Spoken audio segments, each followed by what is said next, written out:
Qui connaissait l'application Zoom au mois de janvier 2020? Sans aucun doute, peu de monde. Pourtant, au mois de décembre dernier, la plateforme de visioconférence comptait tout de même 10 millions d'utilisateurs. 4 mois plus tard, elle en recense 300 millions aux quatre coins du globe. Pour être très honnête, nous n'avions pas imaginé passer de 10 millions à 300 millions d'utilisateurs journaliers sur la plateforme.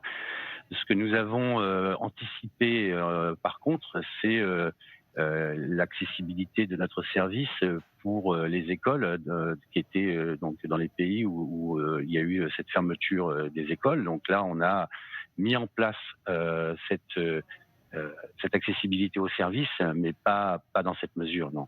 Une anticipation salvatrice puisque depuis 4 mois, le monde vit au rythme du coronavirus.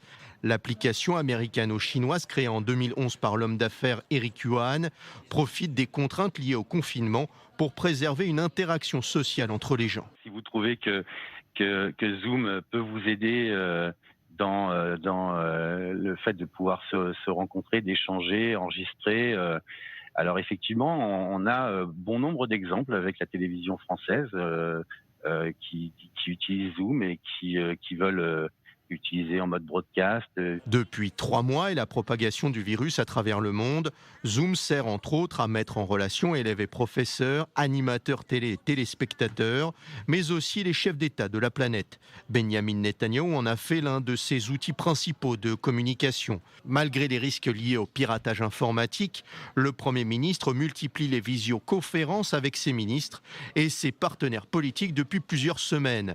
Zoom permet aujourd'hui au chef du gouvernement israélien de gérer la vie du pays malgré les contraintes de confinement. On a un niveau de sécurité très important sur la plateforme et même donc on a fait une nouvelle version 5.0 qui va sortir le 26 avril, mais avec déjà des améliorations en termes de sécurité.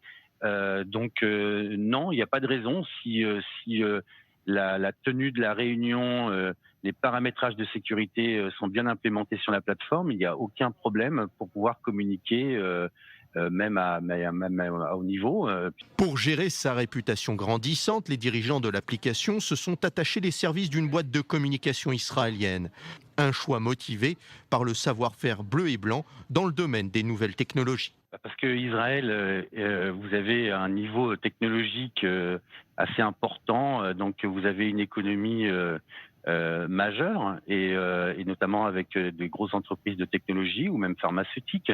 Passé la période du coronavirus, la direction de Zoom espère servir de plateforme d'apprentissage aux enfants de la planète tout en maintenant son implantation au sein du monde de l'entreprise. Autant de services qui placent la société américaine comme l'une des grandes bénéficiaires de cette pandémie mondiale. Zoom affiche aujourd'hui un chiffre d'affaires de 330 millions de dollars.